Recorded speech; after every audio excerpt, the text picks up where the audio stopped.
Hey everybody, I'm Dr. Brian Gearity. I'm going to be presenting to you today, kind of in affiliation with the National Strength Conditioning Association. So the title of my presentation is Coach, Trainer, Education, and Development. So I'll be speaking about these issues, introduce myself and tell you a little bit about my history and how I kind of got to where I am and what I do. And I've got a lot to get through, so I'm excited to present with you and share this with you. I am as you can see here, NSCA. I'm a fellow of the NSCA. I'm also a certified strength conditioning coach. I also happen to be a certified athletic trainer. I'm also the current editor-in-chief of NSCA Coach. Excuse me. The NSCA's Practitioner Journal and associate editor-in-chief of Strength Conditioning Journal. Previously state director of Mississippi and Colorado. So a little bit about me and how I got to where I am and what I do, and this will help kind of make sense of this presentation. So I'm Brian Gearity. I go by BG. Was called Big G back in my teenage years. I was a strength conditioning coach as well as a powerlifter. At 19 years old, I was a state champion of powerlifter in Ohio. Played college football at a place called John Carroll University in Cleveland, Ohio. And then while I was at John Carroll and competing in weightlifting and playing football, American football, not soccer as we call it, I got an internship in strength conditioning with the Cleveland Indians baseball team. I got exposed to a great group of strength conditioning coaches, many that I'm still in touch with to this day, 20 plus years later. I was there, left Cleveland for the University of Tennessee, where I was a strength conditioning coach for baseball, football, tennis, and cheerleading for a year. From there, I became a professor. I did my graduate work at Tennessee, did my master's in human performance and sports studies, PhD in educational leadership, studied really psychology and sociology of coaching. I also coached in Mississippi when I took my first professor job. So here I am coaching at a 550 student high school, one of our American football games. From here, this is currently where I'm at, the University of Denver. I'm a professor, and this is Denver, Colorado. This is the university here. A little bit more about me. I've got a couple books out this year, and I point this out because it's relevant to strength conditioning. This book in here, I have a chapter on project-based learning, and we talk a lot about educating coaches, including strength conditioning coaches, and that's where we're at. And you'll see this come up later in the theme of our presentation. Also in this book here, with my co-authors, we've just released this with Routledge again, Understanding Strength Conditioning and Sport Coaching, and it's really the first text that starts to bridge the biophysical or the bioscience technology, sometimes referred to pedagogical, socio-cultural aspects of coaching. And I'm going to talk about that throughout the presentation. If you'd like to connect with me, I'm at Dr. Gearity and all these different Facebook, Twitter, Instagram, LinkedIn, and then I just started a little website, nothing too special, but just wanted to share with that as we've got an audience and people are looking to connect. Okay, so the theme of my presentation is going to be journey through strength conditioning time, past, present, and future. And we're going to look from the past to the current day and the future. And I've kind of chunked this into about roughly 15-year categories or so, looking at what were coaching, training problems, and how do you approach that as an educator, as a coach trainer yourself, thinking about where do you want to spend your time, what do you need to know. And you can see, these are very, now this one in the future, right? This is more speculative and it's hard to predict the future. But we do know that this was the past of strength conditioning over here. This is Tennessee where I was at before, and this is a brand new weight facility and new equipment, and then who knows what's going to happen in the future. I do have some guesses about that. To advance our talk today, I'm going to bring up the two themes, and this comes from the one book I mentioned about problem setting or problem solving and solutions.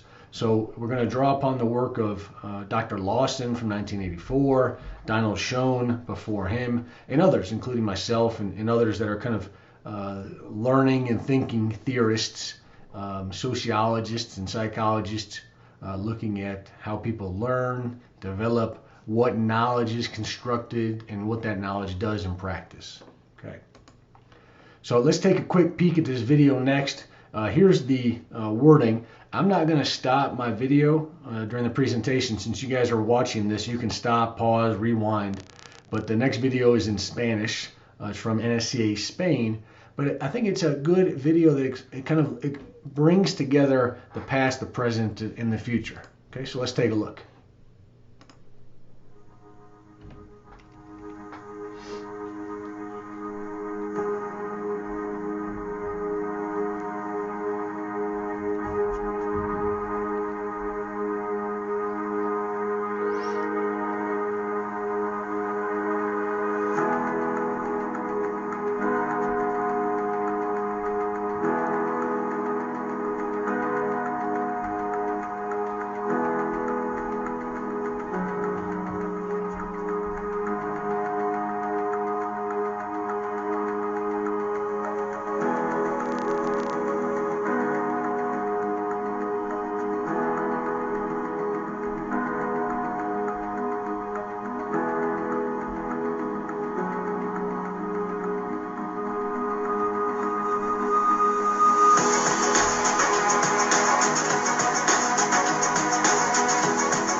Up on top here is the link if you'd like to watch that or go to that. But let's think about that video, okay? And we've got the past, the present, the future, and I just put down some of the things that we see in the video. You take something like, boxing or has been around for years, but now martial arts, which is a combination of different martial arts and boxing, and has reached now more commercial status too. Swimming has been around for hundreds, thousands of years. We saw some old equipment in there with ropes and pulleys. So a little bit of things in the past. We saw some calisthenics, things of the past, and kettlebells. Kettlebells are everywhere. They're past, present, and future. So again, just starting to kind of get you thinking about your education and development as a coach and what it was like, maybe 150, 20 years ago being a coach and developing. So strength conditioning past, let's take a look. So it's pretend, right? It's 1980.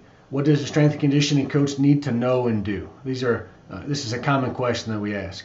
So hypothetically, back then you might have earned your degree in physical education. You participated in football and had weight trained for 3 years. You're aware of machines and free weights and had heard a bit about weightlifting. But powerlifting was more popular where you grew up. I think this is a fair statement for specifically the U.S. context too. Okay. I'm doing more of a history of strength conditioning in the U.S.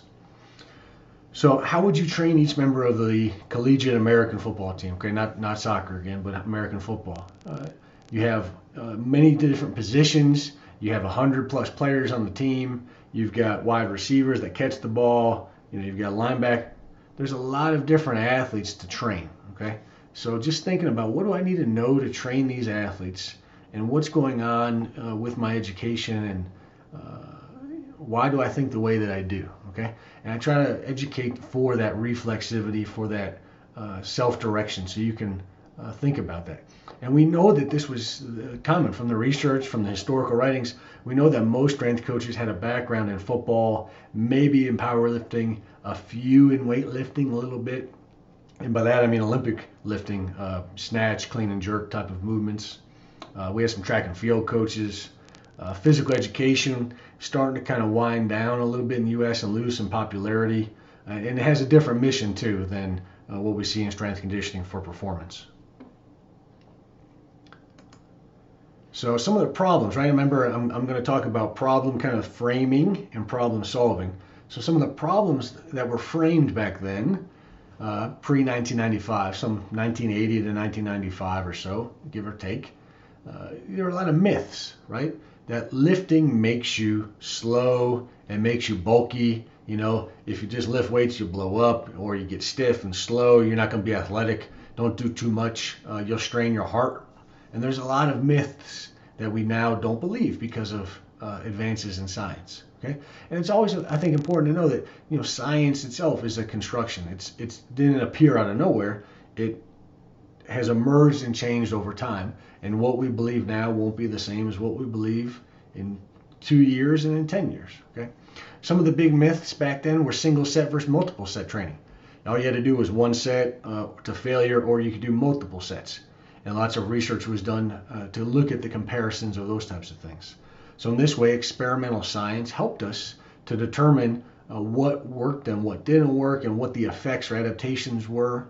Okay, and from that we start to build the evidence-based discourse and this evidence-based research to try to inform what we do. Okay, we had a lot of controversy in machines versus free weights, and it's important to note. And again, it's not a critique on capitalism or the manufacturers, but manufacturers and people selling the products has always been a part of strength conditioning and fitness. From old school magazines and newsletters to selling Universal and Nautilus machines, and now different types of things now. And it's, again, like kettlebells is a good example of, we saw that many years ago. Then it faded away, and now it's back. And I think those are really interesting things to think about, because you can realize, or at least start to appreciate, that the tools of the trade are culturally and time specific. Right? If you were in a different place 100 years ago, you might not be aware of various machines and heart rate monitors and other types of equipment. So it's important for us to be aware of that, because it's not, again, a right or a wrong per se, but these things are coming and going, and I want people to be critically educating, critically thinking. Okay, so we're trying to get athletes better. At the foundation of the NSCA and the foundation of strength conditioning was about getting strength coaches together to solve problems on improving performance. Right? So in order to do that, right, what do? We get science. Right? We get science to justify our training. Prior to that, we had hunches, we had beliefs, some people would say myths or fallacies. Right? And in contrast to that, we have science, rationality, technology, experiments, medicine. These are the types of things that have advanced us to a modern society. Right? And so we've got some key kind of issues and publications. The NSCA journal, which is now, there's now two journals, Journal of Strength Conditioning Research and Strength Conditioning Journal. So there's the research journal and the practitioner journal. Back then too, there was a lot of work on technique. Okay, so the science of physiology, the science of biomechanics, the science of volume of training. What happens to the body, what happens to the cells during different stress, when you stress the body in different ways. So there was a big focus on science, biomechanics, and technique. Right? If you didn't lift weights the right way, you could hurt yourself. Was the way that the problems were framed and solved. We also had, very much still do it today, and it has some problems to it, this cultural aspect of the football work ethic. Okay, and you'll see this tension between science and culture, or current practices as well as scientific practices. And people will refer to it as the bridging the gap. The NSCA tries to bridge the gap of science and practice. But we'll expand upon what sort of science and what that does in practice, and what do we mean by social science and culture. Because football work ethic, American football work ethic, is definitely a cultural thing. Okay, and in the U.S. we talk a lot about the Protestant work ethic and the American work ethic. We're workaholics. We don't take vacations very much. There's some good things and there's some really bad things about that, if you ask me. And research shows that, some of that too. And then we have this, what I call professionalization-ish. We have a little bit of professionalization. We have the founding of the NSCA, journals, and some documents. We're going to talk about that. And these are all in response to various problems. Right? So there's problems of practice, and there's problems of the profession as well. And we start to professionalize strength conditioning a little bit. Okay, we'll see some position statements in that as well. You start to get the first inkling too of the globalization of strength conditioning, and there's many more organizations right now. And this is actually very interesting as it relates to the profession of strength conditioning, because in some ways more organizations hurt the profession actually, because it leads to well, I'll come back to it later. I'm getting ahead of myself. But the NSCA Japan was the first international affiliate of the NSCA, and then there's several others as well. Okay. We also have the beginning of certifications, and a lot of people don't know the history of the NSCA certifications. It was created in response to a member survey. So a survey went out to the members back in the 1980s, and the members said, we want to increase the standards, we want to enhance our rigor, we want to make the profession better, so let's have a minimum level of certification. And that's exactly what it did. Okay. So in 1985, the CSCS, Certified Strength Conditioning Specialist, was founded. And then in 1993 was the Certified Personal Trainer. And again, this is important to know because the NSCA started as a strength conditioning organization to solve the problem of athletic performance, right? Al Roy, so some of these early pioneers in strength conditioning in the U.S., Alvin Roy, Boyd Epley, and a group of 70, I believe it was 79 other people, had a meeting in 1979 to start to get together to figure out how to use strength conditioning to enhance athletic performance, mostly in American football. But as the years passed, the fitness opportunities became much broader, many more jobs, and so you needed to do something besides kind of sport performance. You need to have more of a personal trainer, more of a fitness general orientation too. Okay, and we've seen some more of these things develop in certifications. So as we're going through, I'm just going to give you a quick content outline. The NSCA CSCS, this started again in 1985. I'm giving you the 2020 version, but it has changed a bit, but not too much either, right? And it's interesting how this has happened. So there's the scientific foundations, they call it, which is the exercise sciences, sports psychology, nutrition. And then these are the items, how many questions on the exam, so 80.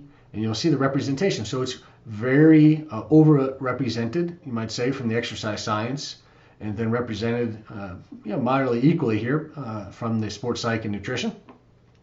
And again, the sports psych tends to focus solely on the big five, things like imagery, goal setting, arousal, anxiety, energy management type of things. Okay, and I point that out because, right, how much time and to what extent somebody is educated on these things influences what they think.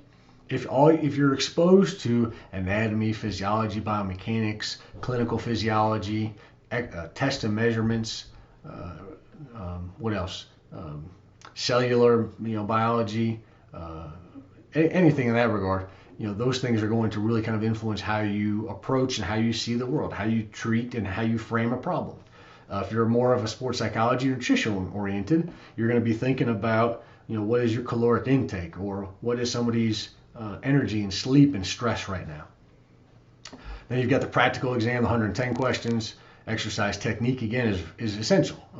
And this is from the 1980s and early on, where lifting wrong could hurt you. Okay, and so we saw a great emphasis on technique, program design, a little bit on organization administration, and then the test and measurements as well down here. Okay. So some of the changes recently, this is done based on some surveys and focus groups. That sports psychology has grown a little bit, nutrition has grown a little bit. They just move some things around with teaching spotting. But the summary here is the key thing. I'm just going to add, let me back up, I'm sorry. The added here, the teach and evaluate recovery techniques, that's a more recent thing. And what happened, I think, in the history of strength conditioning is in the early 80s into 90s to an extent, more was better. Just do a lot of work was better. And now there's a greater focus on recovery techniques and sleep, nutrition, for recovery, eating certain foods, certain modalities of ice or pool or sauna, various other things to help with recovery. So again, that wasn't a focus many, many years ago. And so if that's not in your toolkit and in your framing of a problem, it's not going to be something for you to see. The same thing, right? When you have a diverse staff of coaches or other individuals, they're going to see things differently than you. And that's an important thing to think of. Where did that knowledge come from them? Okay, so right now I'm just planting the seeds of this critical historical reflection. Okay, but the summary here is the CSCS, they call this the detailed content outline, remained almost identical to the current one. Hasn't really changed very much in the last 30 years. Okay. So there is also, we're talking about the professionalization of a problem, right? The problem is we need to have a code of ethics if we're going to be a profession. So we, the NSCA, not we, I didn't do it, the NSCA developed, along with their committees and volunteers, this code of ethics. And under each one of these principles are a variety of other steps or acting principles, okay? So that concludes our problem framing and problem solving kind of years past of what the field was like. Now let's take a look at the kind of present day. And I've made this from 2005 roughly till today. So again, what does a strength coach need to know and do? Right, you've just earned your degree in exercise science and served 2 internships. The first at a local fitness center as a personal trainer and the second with a local university. You landed your first job as a minor league baseball strength coach. You're required to track everything and upload streams of data. Okay? How will you coach each baseball player throughout the 6-month schedule with 2 to 3, 6 to 10 bus hour rides each week?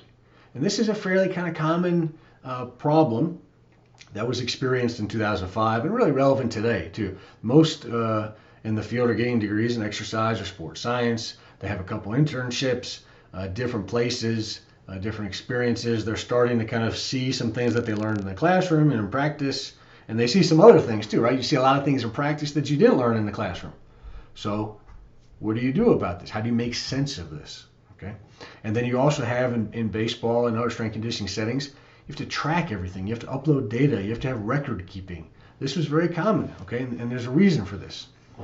Some of the reasons are because of the growth in science and technology, okay? Science and technology, as well as statistics.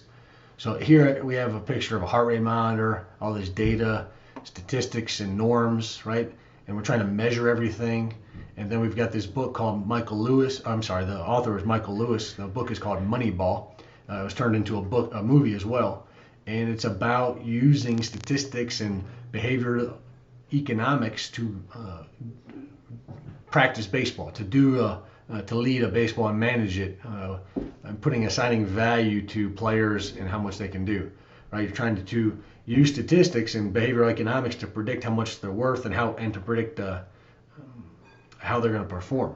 And this logic found its way into strength conditioning.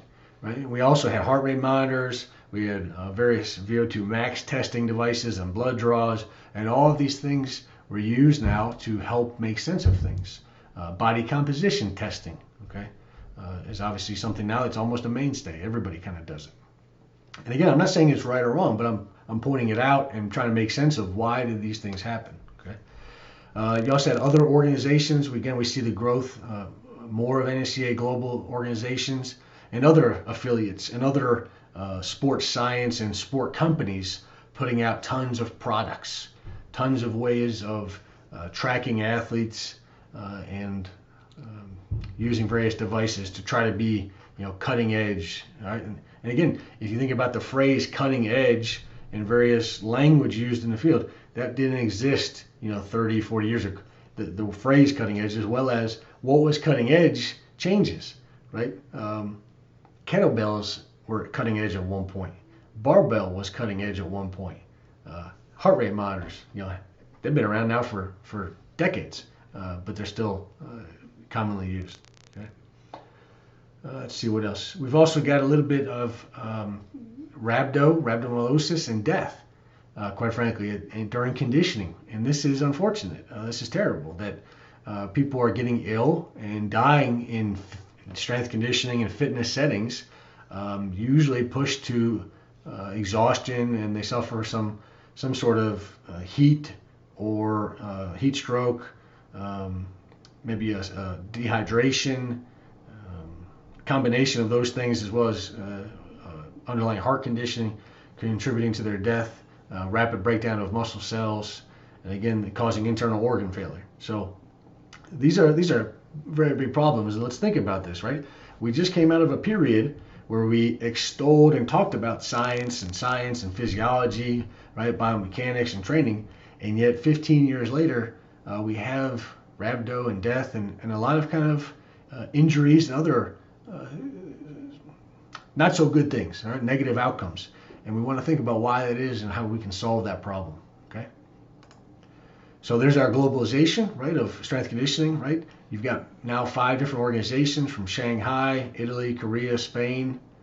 Japan just celebrated, if my math is correct, that's their 30th anniversary. I hope that's right. I can't think while I'm talking. You also have the growth of, in 2009 and again renewed in 2017, was the NSCA professional standards and guidelines. They had scientific foundations again, and then the practical and applied side. This looks very similar to the CSCS exam. We just reviewed that and how that came about. Well, the professional standards and guidelines kind of looked at some of the CSCS exam and developed some other standards and guidelines as a result. Okay, so this is more signs of professionalization, developing kind of professional authority and a professional scope of competence. So you've got pre-participation screening and clearance, right, is a standard. Standard is being something that you really need to do, kind of required to do it. A guideline is more of a recommendation, a little bit looser. Okay? So everybody gets screened before they participate. Let's make sure they're healthy. Let's make sure that they're not going to hurt themselves or have a condition like sickle cell anemia or an underlying heart condition, or if they're taking a drug like a beta blocker, usually with an older adult, that could be something that you need to know. Because if you don't know that, you could seriously harm somebody. So let's do a little bit of screening. Okay. Guideline, cooperate with healthcare providers. Okay, obviously, but a strength coach or a personal trainer may not be in a medical facility. They might be operating on their own. So their coordination there is going to be a little bit different rather than being in a hospital sort of setting or affiliated with a physician. So I'm not going to read through all of these things. They're here for your benefit. I'm going to scroll through them. But I'll just say the standard here, this is about personal qualifications. And again, you're going to see the professionalization, okay? Again, but these are guidelines, not standards. So you don't have to necessarily have a degree or achieve and maintain certification, a code of ethics, professional development. And as we talk about the professionalization of strength and conditioning, that could be a problem if it's just a guideline. If not everybody has to do it, then is the field sort of watered down? Okay. Program supervision and instruction. Right, and this is important. All these things here are important because if you're one coach back in the 1980s or 1990s and you're training 30, 50 athletes at a time, that's really hard. Okay, that'd be like one teacher trying to teach 50 10-year-olds or 50 college students all at the same time, doing something that could hurt themselves, and also be really good coach. Be good at giving instruction, getting to know your athletes, figuring out what they need, making adjustments. Okay, so you see a lot of these standards of like, hey, in the ideal world, and standards are ideals about our profession. What are we really trying to ascribe to? How good can we be? Right? Do we want to be here, or do we want to have low standards and loose recommendations? Okay, number 4 is on facility equipment setup and inspection. I got to keep things clean. You're seeing 4.3 a lot right now. Clean and disinfect equipment. Number 5, emergency planning and response. So strength conditioning, right? It's an interesting profession or field because it sits between some medicine and science and healthcare, performance, fitness, lifelong fitness and activity, Olympic, elite level, high performing settings. It's an interesting dynamic, okay? CPR, certified pulmonary resuscitation, keep you going for your heart and lungs, okay?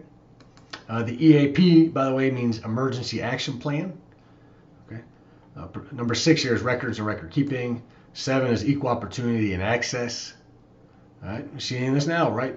Discriminatory behavior. And as I'm recording this in the U.S., we've obviously got a lot of social unrest and racial protests and other racial and violence and discriminatory acts going on. Okay, so these things do happen in coaching, and they happen in health, medicine, healthcare.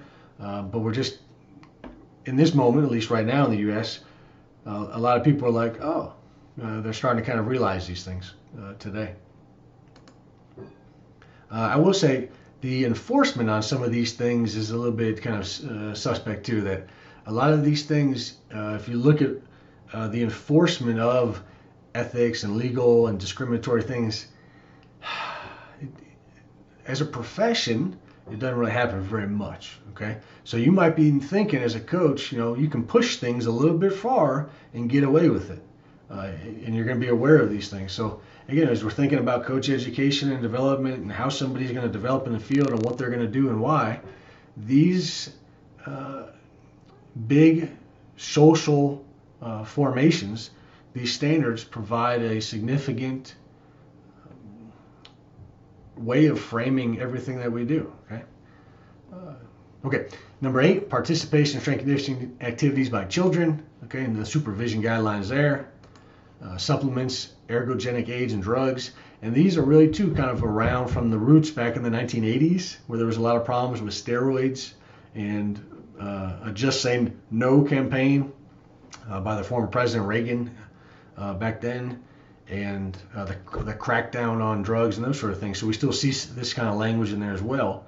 And the efficacy of drugs and supplements is constantly studied, and knowing when to give an athlete certain drugs or a supplement that might help or hinder, and the ethics of that is not a settled sort of thing. This is the sort of thing that theorists and ethicists debate, and we have a document here guiding that. And again, I point it out because I want people to go back and read it and look at it, and I want you to think about it and see how it affects you and how you can affect the profession and help advance us into a better way of doing things. Another guiding thing that helped our development was the NSCA Education Recognition Program. This one is specific to undergraduates. Okay, so here we have required courses, and you can see it's heavy in the biophysical sciences. Here is a graduate program. These are required courses down here, 4 of 6, and then 2 of 6 electives. Okay, so just try to stop the video and maybe take a look. What do you see right here and then here?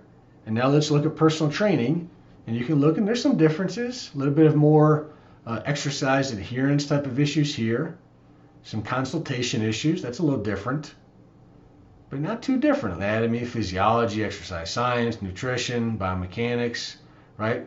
Heavy in the science. Again, the foundation of the field was heavy in physiology, endocrinology, biomechanics, right? This is how we ended up with these guidelines. Another document that put out by the NSCA is this career guide. Now let's start to look. Let's get a little bit more critical about, well, in the classroom and some of the early documents was very much about the biophysical sciences, and it was informed by rational positivistic science, experimental science, a lot on reliability and validity, not a lot on human behavior and social settings and context, more about the theory of bioscience and biophysical aspects, not on theory of social science and human behavior. So we know that. In the classroom, may or may not be much practical skill-based. It was more theory-based. And this is the hallmark of a profession, is that it actually is theory-based. It has an underlying theory that guides the practice. Tends to favor that theory over practical skills, practical wisdom, practical knowledge, skill of the practitioner. The art of the craft, so to speak, it focuses more on theoretical aspects, okay? And this has important implications for what gets taught and then how people learn and what they actually do in practice, okay? So we have here the NSCA Career Guide talks about the informal or formal educational requirements, the degrees, the CSCS, other certifications and networking, but also a huge on experiential learning. Hey, this is great because we just talked about early on, right? I write and I read and I do research about coach education and learning, including experiential learning. And we look at how people frame and solve problems. And all of that has to do with experiential learning, okay? If you're not practicing as a trainer, as a coach, maybe you're just a scientist or you're just an observer. But you have to learn by doing, and that you have to reflect on that, and then you start asking different questions about science, about practice, and the practical wisdom, okay, that you develop. And that's different. That's different than the theoretical knowledge of biophysics. Right? How does a muscle contract is more of a theoretical, scientific thing. That's not the same as practical judgment or practical wisdom. two different things, right? And we don't have sometimes that nuance in the field. So something like experiential learning, we say, oh, just go practice and you'll learn it. No. Okay, that's not how experiential learning needs to work. I highlighted some key things here to draw your attention because I think these are different than what you saw in the 1980s and some of those early documents. Working with diversity, having a mentor and mentees, developing a reference or a referral network, understanding individuals and culture, the growth of tactical strength conditioning, military, police, and fire, and working in those settings has really drawn attention to aspects of culture. Why? Because it's different. Not because culture wasn't already there, but it was taken for granted. Understanding people and culture was just taken for granted early on. A lot of college strength coaches would just do whatever they wanted to do, or they would assume that their understanding and everybody was the same, and didn't really think critically about it in some ways, or have the same attention as we do nowadays. Okay, so I'm trying to be careful about how I phrase it because I'm not talking bad about any individual. As a more social approach, I'm actually looking at how these things happened and changed over time. I'm not looking at individuals. Okay, so I'm looking at the systems that are involved in all of these types of things. Y'all are also looking at, and I think this is fantastic, again, with related to like this very conference and what you're doing with your time and over these next couple of days with the Perform Better Summit, that you're thinking about your image, your niche, you're doing some personal development. Go back to the things to become certified or in the education program. Did you learn these things? Were they taught to you? Were they required? Oftentimes not. And yet here you are engaged in these things because they're essential to your job, your profession. But again, the other aspects, the other theoretical aspects of physiology, biomechanics were emphasized, not these sorts of things. Volatility is another thing right now, right? We're in the middle of, in the U.S., we're in a recession. People are losing their jobs. People's gyms and the universities are closing. What are you going to do, right? You don't have the guarantee of a job or the stability as you might in medicine or law. And of course, those things have ups and downs as well. But we're a little bit more volatile, and there's some sensitivity towards that as well. And by the nature of how sports works and the winning ethic and the winning imperative influences how people operate. Other thing, right? Educating athletes. Wait a minute, I thought I just told athletes technique. Now I'm supposed to educate them in some other way. I have to communicate with them in some way. I have to use media or social media to communicate. I have to help people and clients develop confidence, navigate a lifestyle. What does that even mean, right? A lifestyle. I have to help them with a variety of different things. Okay, so these things, again, I'm just going back to the education because from the past to the present to the future, all these things are going to influence how we look at and solve problems. Strength coaches and trainers nowadays are almost like life coaches. They're executive coaches. They're everything to everybody in some way. Right? So I think there's a bit of a disconnect, and here's all of our great speakers. There's a bit of a disconnect sometimes in what we are learning in the classroom and what maybe the books or the profession says, and then what we do and what we see in our everyday life. And if you kind of categorize these things, you can help make sense of it. What are the talks? What are the titles? What's the content people talking about? And again, that's the beauty of studying education, because education is everything. Literally, it's everything. It's your life. And so you're able to go in and out of these different areas to make sense of your life. Okay. So I don't know about that picture right there. Oof. Why isn't he smiling? I'm the only one not smiling. Okay. So the strength conditioning future, right? Let's predict the future. Hey, all right. So it's 2020. What does a strength coach need to know and do?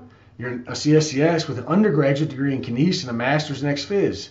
You coach 5 teams across men's and women's athletics. Right? COVID-19 just happened. Your season is canceled. There's racial protests. You're going to lose your job. The coach says you got to coach them by a webcam. You can't leave your condo or your house. You can barely afford it. How are you going to do it? Oof, right? Like, this is a tremendous current problem that people have, right? I enjoyed writing this up because I felt great anxiety writing this and thinking about it for our people, and how can I help my students? How can I help the field? How does the NSCA respond? And they did respond with a COVID grant trying to help offset some funding for people. They're trying to offer more courses, especially with distance and online right now, and using technology to coach somebody's technique and help them achieve their goals or win or whatever you're trying to do. Man, this is a bit exhausting right now in 2020, thinking about all of these things. Okay. So what else is going on, right? If this is the problem, well, one of the other things going on right now is the accreditation process. So the NSCA is going to develop another organization, and you can go to the website and check this out on the NSCA website about how to accredit university programs and possibly others, but how they're going to provide the highest quality education for strength conditioning that they can. So this is the current curriculum, and this is, right, what does this look like? It looks very similar to the education recognition program. It looks similar to the CSCS exam. So we see, you can pause the video, a lot of the same things that we saw before we see here, and we've just broken it down a little bit further into program design and technique again, but very similar. Okay, now this is about field experience. So again, experiential learning, you go out and you do it. You apply what you learned from the curriculum. You get the theory in the classroom. Now you have to go demonstrate it in practice, and you got to do it for at least 300 hours. Okay, that's the current guidelines. I think this is a little bit loose, and there's a bit of a gap between, again, the classroom and practice. What's really important, how much and to what extent.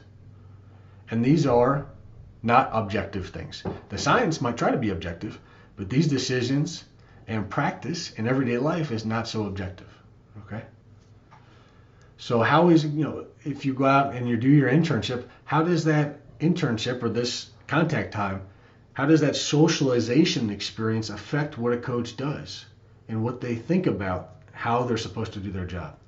If we just send them out into practice, do they learn the right things? Do they learn the wrong things? What even do they learn?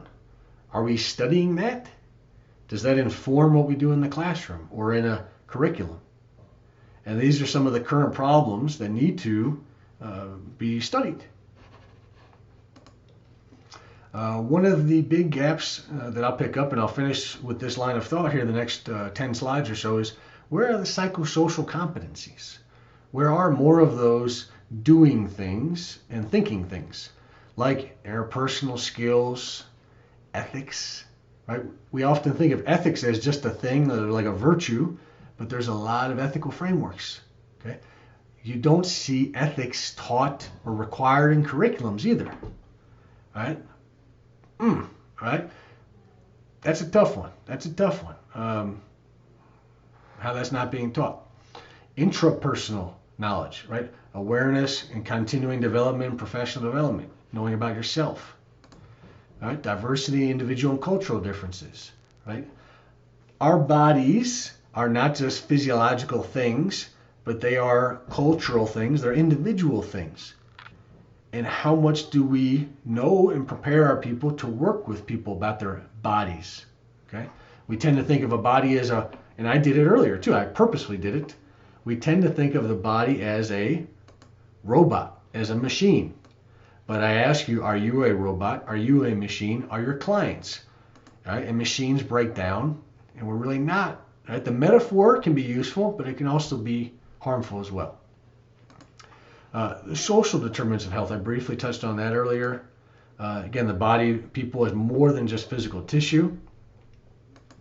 You ever have a client or an athlete start crying in front of you, or have a nervous breakdown, or a psychotic episode?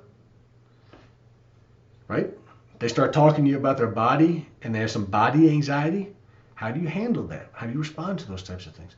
Mental health is starting to grow a bit more in the profession as well, including self-care, but caring for others' mental health. Right? You're always told you have to be fit, you have to be fit, you have to work out, right? And it creates a certain anxiety. Okay? So in some ways, we're hurting ourselves. Again, like this presentation, the social, historical, philosophical foundations of practice, then pedagogy, working with children and adults. We don't even see adults in any of this discussion, aside from a little bit of consideration in one of the aspects about working with older adults or elderly, and they've got some physiological changes.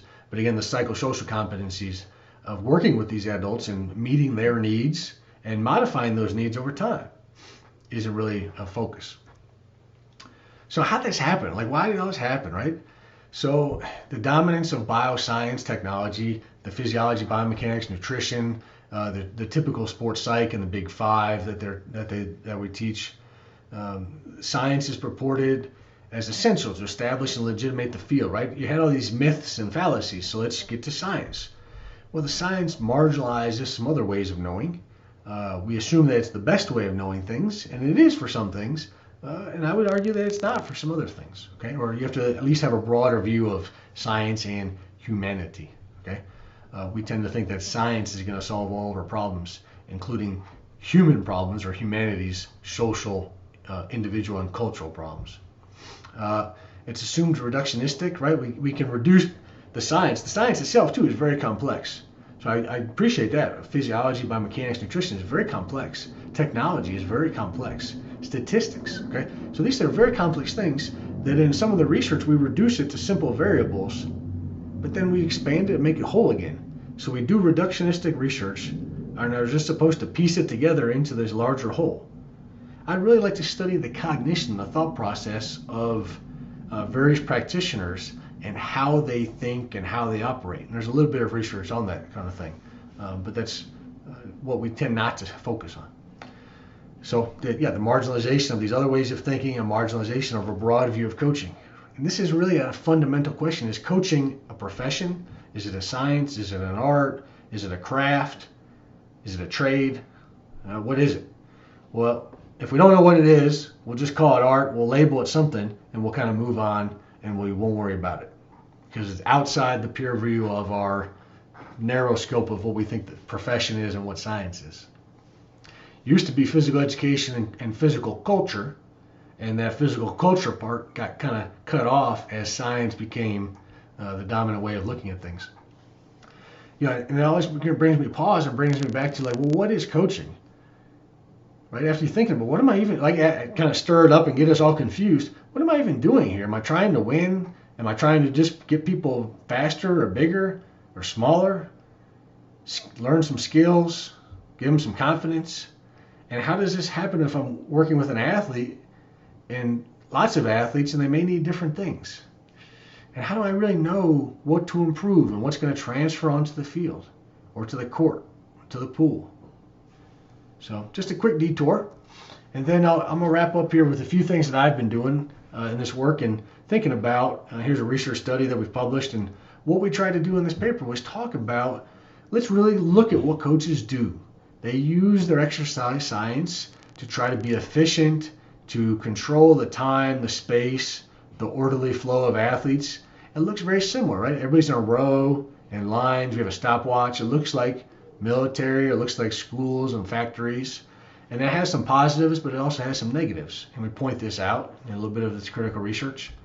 And we talk about how coaches sometimes lack this intrapersonal awareness and the knowledge formation and use. They just kind of, right, you're supposed to learn it and go do it. Learn it and go do it. Take it and go do it. If you can get one new skill, one new drill, one new tool, it was worth your time. But that doesn't provide you with a reflection that you need to be more aware and aware of what this knowledge is doing and why this knowledge now. Okay.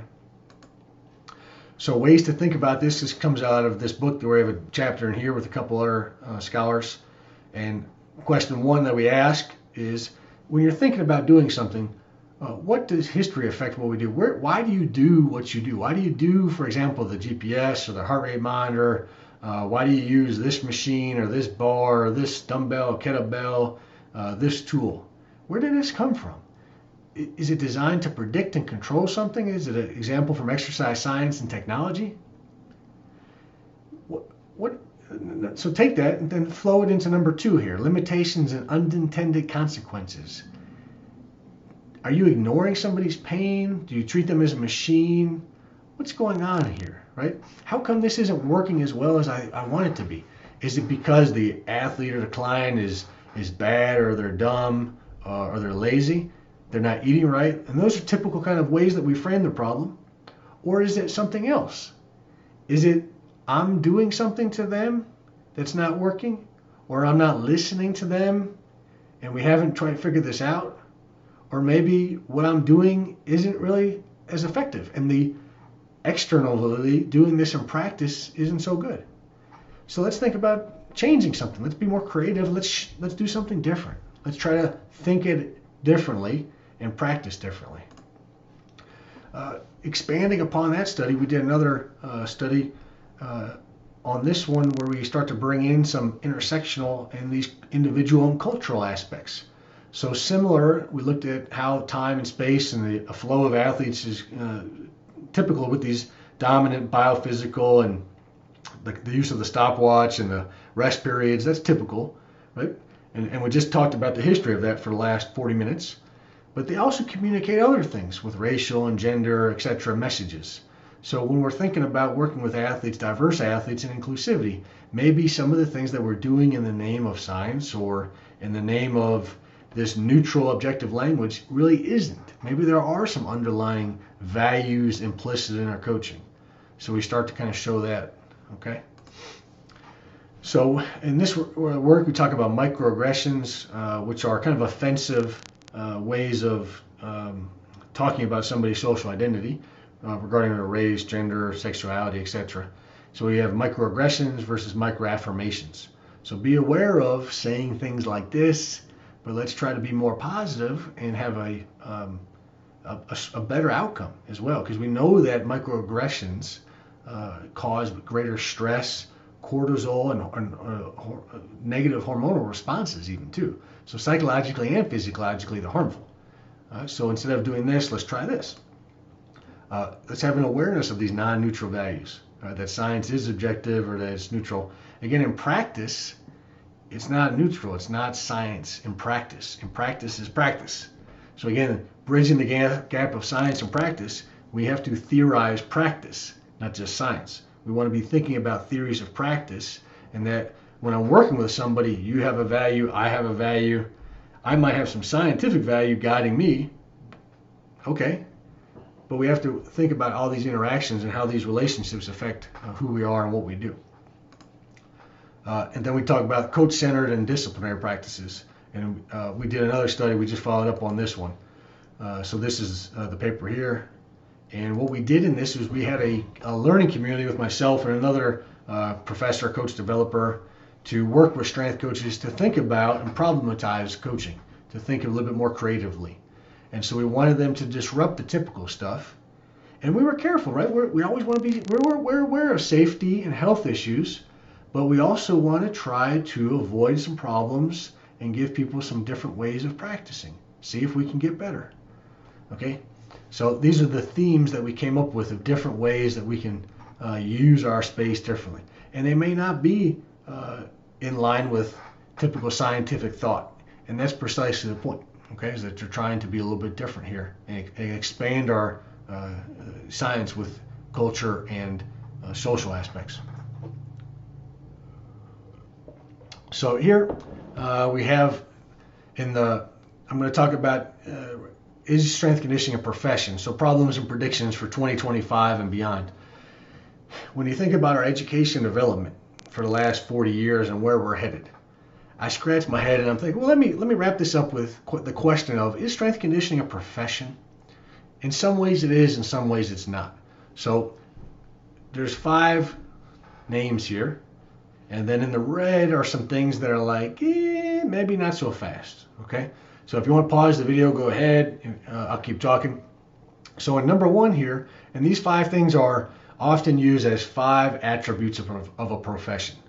Okay, a systematic body of theory, more than, right? I think our theory of strength conditioning is it's more than physical and technological. And you're going to see that with a lot of the speakers for the summit, that we have to have a broader conception of strength conditioning. We need to be more inclusive to interdisciplinary and psychosocial cultural aspects. This is one of, I think, the big problems, and I pointed this out earlier, is that we're lacking the psychosocial competencies. We need that theory and we need the practical skills. So 2 things, we need to add Social science is basically strength conditioning, the theoretical aspects. And this is not about just skills, okay? The systematic body of theory is really about the underlying theory of a profession. Okay, so in medicine, right, a lot of biology, chemistry, pharmacology, right, law, legal, justice, etc. The same. This isn't about just the skill of doing something. So this really is theoretical knowledge. So it's not just about skill building. But again, we have a profession that is really highly skilled in the sense of people have to do all these diverse things with diverse people and interact and relate to and do a lot of other maybe tests and measurements too. So there's a lot of practical skills. And we need to be thinking about theoretical base and growing that, as well as how we are effectively preparing and growing our practical skills. Authority. So here we have to have this extensive knowledge base, and ultimately for people to turn over their authority to us. Why should they listen to us? Do we have extensive knowledge, not just of biology and biomechanics and nutrition, and then sports psych, but maybe the embodiment, maybe the social, relational, and how they view their body and their body's relationship to fitness and sports settings, right? Does our science mean that we always have to tell people what to do, as opposed to listening and getting feedback to them too? I would argue it's different than, it should be different than medicine, right? Now in medicine, the doctor is going to talk to you or your nurse is going to talk to you, but they're going to basically then, you're going to give over your freedom so that they have the authority to tell you kind of what to do. They're going to prescribe to you, or they're going to do the surgery or prescribe the diagnose you and then give you the drug or the therapy.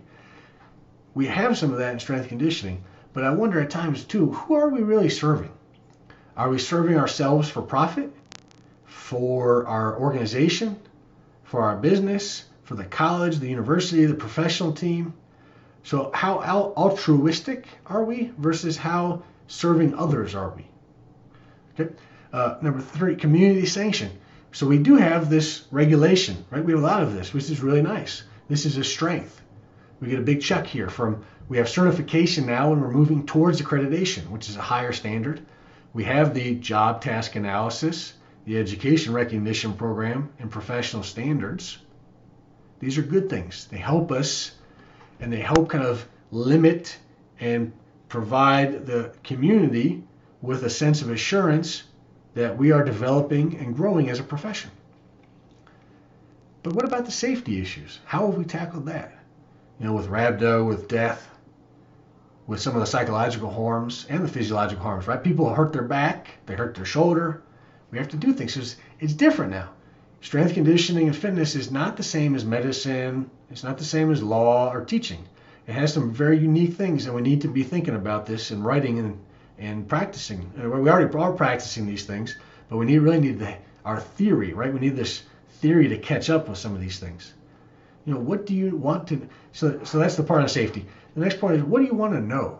When I think about educating somebody or teaching somebody something, what is it you want to know? If you want to know about physiology, then you can study that. You can go into a lab or you can read the book.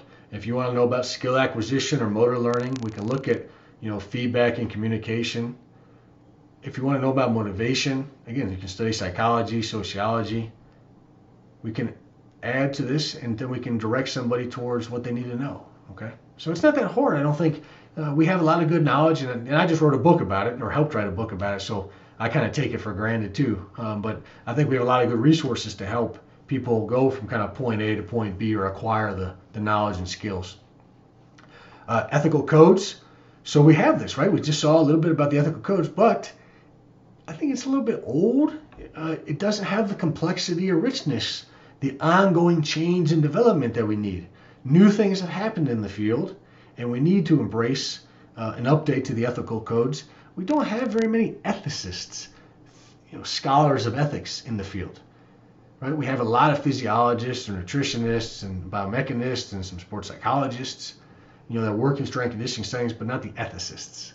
So are we here for winning, profit, or something else, right? Who are we really serving? And then the cultural aspects, last one, we have the career guidance. We showed it earlier, and this really talks about those cultural aspects, but we also have the rhabdo, we've got death, we also have what I call the spectacle of things, right? And I think this is an area that we can continue to explore and do more work in the future. And this is why it's a prediction, that we have scientists and practitioners that are really the spectacle, right? This is about making a big deal about things and drawing attention, right? And I do it too, right? You have to be animated and you have to sell and you have to get on social media and you have to take pictures. Right? This is all part of the spectacle.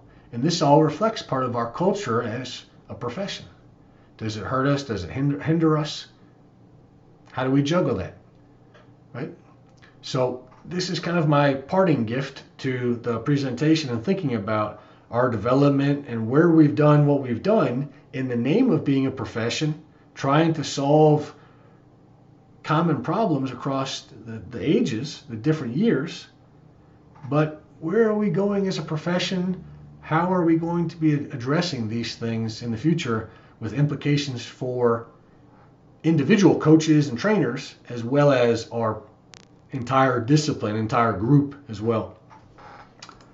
So with that, I want to thank you guys again. Again, here's a couple works that have informed my presentation. Again, how to get a hold of me and connect with me. I do like Milka, and I realize I'm talking to a German audience. My German colleague put me on to Milka, and it's the best chocolate I've ever had. So if you'd like to send some authentic German chocolate, I would be happy to receive that. I will send you an authentic American pie, perhaps, something like that, if you like. The last reminder, everybody, hey, remember you've got that CSCS discount code courtesy of the NSCA. Pop that code in before August 31st if you want to take the exam and get $25 off. All right, guys, this is really awkward ending. I can't see you. I can't hear you boo, or I can't hear you clap. But I hope to hear from you guys and connect with you on social media and see you around in the future. Thank you very much. Take care.